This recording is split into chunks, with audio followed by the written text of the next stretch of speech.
안녕하십니까. 인문학연구소 인현입니다. 이번 시간에는 7분 인명록 39번째 한평생 조국의 독립을 위해 싸우다 라는 주제로 이야기를 이어가겠습니다. 39번째 조국의 독립을 위해 일생을 바친 도산 안창호. 첫 번째, 약속의 중요성을 실천하다. 일제강점기 조국의 독립을 위해 임시정부에서 일을 하던 한 남자가 있었습니다. 그리고 임시정부의 일을 하다가 우연히 만난 소년단의 한 소년이 5월에 있을 소년단 행사에 약간의 기부금이 필요하다라고 부탁을 했고, 그는 흔쾌히 그러마 약속을 했습니다. 다만 당시에는 그도 수중에 가진 돈이 없었기 때문에 5월이 되기 전에 꼭 돈을 마련해서 찾아가겠다라고 약속을 했죠. 그리고 열심히 돈을 모아 필요한 금액을 얼추 마련했을 때 한 가지 문제가 발생합니다. 1932년 4월 29일 바로 윤봉길 의사가 상하이의 훈커우 공항에서 열린 일본 왕의 생일 연회와 더불어 열린 상하이 점령 전승 기념 행사에 폭탄을 던져서 많은 일본군들이 죽거나 다치는 의거를 일으켰던 것이죠. 이로 인하여 일본군과 순사들은 당시 상하이 임시정부에서 활동하던 모든 독립운동가들을 눈에 불을 켜고 감시하며 만나기만 하면 어떤 꼬투리를 잡아서라도 끌고 가기 시작했습니다. 이 남자가 소년과 만나기 위해 길을 나서려고 하자 주변에서는 모두 위험하다면서 그를 말리기 위해 노력했습니다.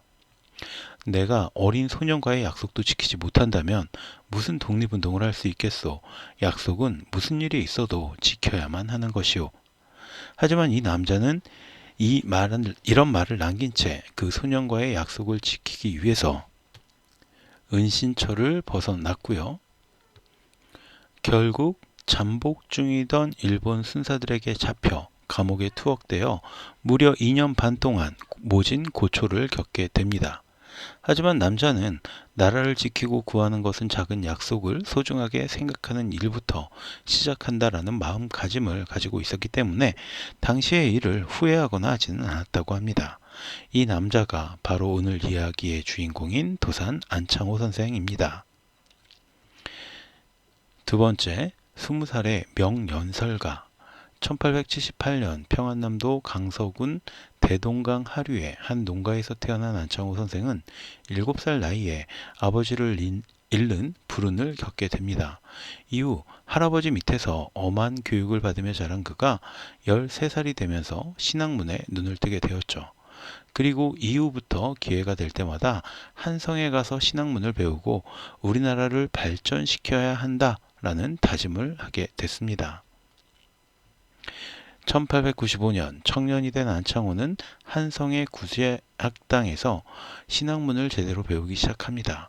이곳은 미국인 선교사 언더우드가 세운 학교로 여기서 공부한 안창호는 서재필이 만든 독립협회에 가입하며 본격적으로 국민계몽운동에 뛰어들게 됩니다.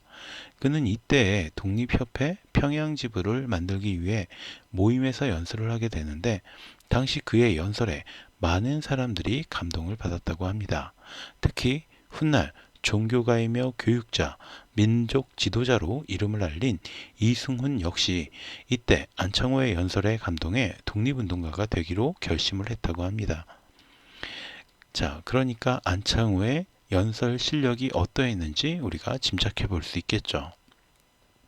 이후 안창호는 연설가로 사람들에게 알려지게 되었고 전국을 돌면서 백성들이 똘똘 뭉쳐야만 나라를 지킬 수 있다 라는 내용으로 연설을 하게 됩니다. 그의 나이 불과 20살 때의 일입니다. 여러분, 오늘 대한사회의 주인 되는 이가 얼마나 됩니까? 자기 동족이 어떻게 못나고 잘못하든지 자기 민족을 위해 하던 일을 몇 번 실패하든지 자기의 지성으로 자기 민족 사회의 처지와 경우를 의지하여 그 민족을 건지어낼 구체적인 방법과 계획을 세우고 그 방침과 계획대로 자기의 몸이 죽는 데까지 노력하는 자가 그 민족 사회의 책임을 중히 알고 일하는 주인 이외다. 안창호 주인인가 여인인가 동아일보의 사설입니다. 위에 글에서도 느껴지듯이 그가 조국을 사랑하는 마음은 매우 절실했습니다. 그는 이후 독립운동을 위해 한평생을 바쳤고 특히 우리 민족들을 계몽하는 것이 중요하다고 생각해서 학교를 세우고 여러 모임과 단체를 만들어 국민계몽운동을 진행했습니다. 또한 우리 독립운동가들이 하나로 뭉치지 못하는 것을 안타깝게 생각해서 여러 독립운동 단체들을 하나로 통합하기 위해서도 힘을 쏟았죠. 3. 미국에서도 중국에서도 조국을 위해 일본의 탄압으로 인해 독립협회가 해체가 되면서 안창호는 고향으로 내려가 점진학교를 세우고 교육사업에 전념하게 됩니다. 그러다가 우리나라를 더욱 강하게 만들기 위해서는 본인이 직접 미국에 가서 더 많은 신학문을 익혀야 한다라는 생각을 갖게 되었고 이후 미국으로 건너가게 됩니다. 샌프란시스코에 도착한 그는 그곳에 한인들이 뭉치지 못해 미국인들로부터 제대로 대우받지 못한다라는 사실을 알게 됩니다.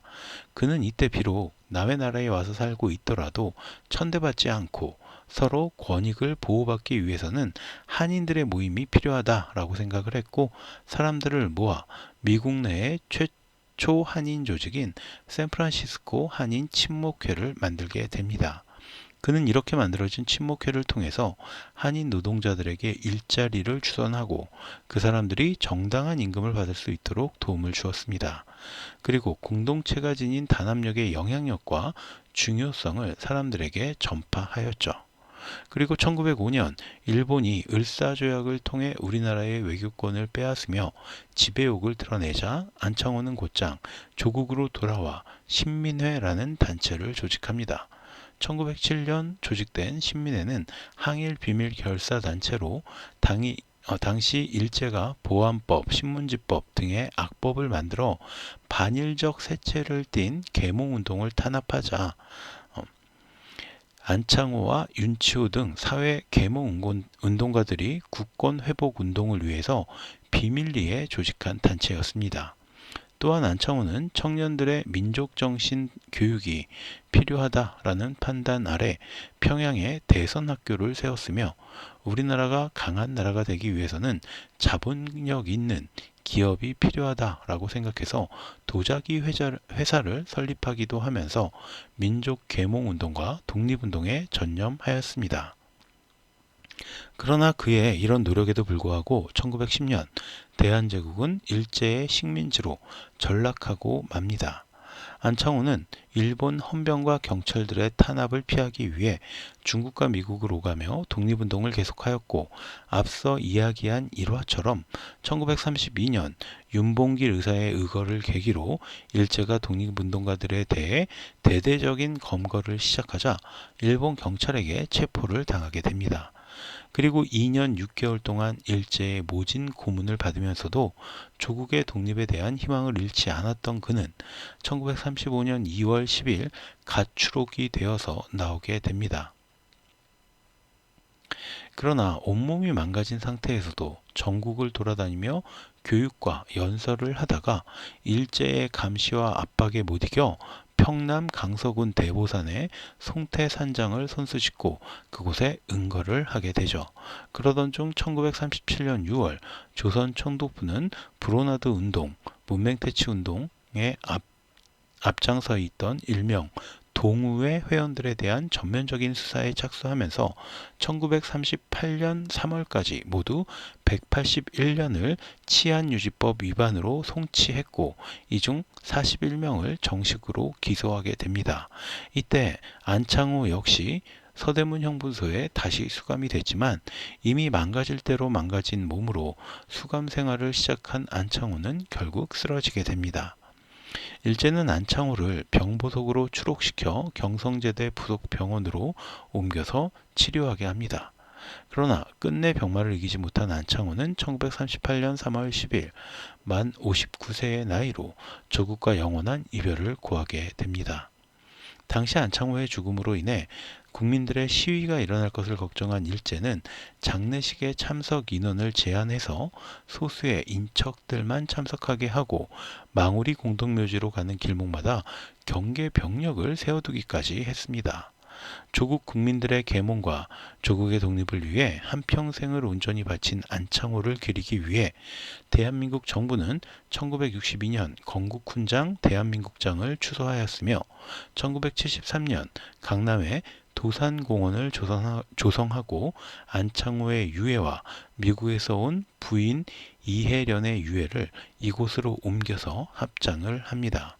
그렇게 평생을 조국을 위해 몸바친 안창호 선생은 우리의 기억 속에 남게 되었습니다.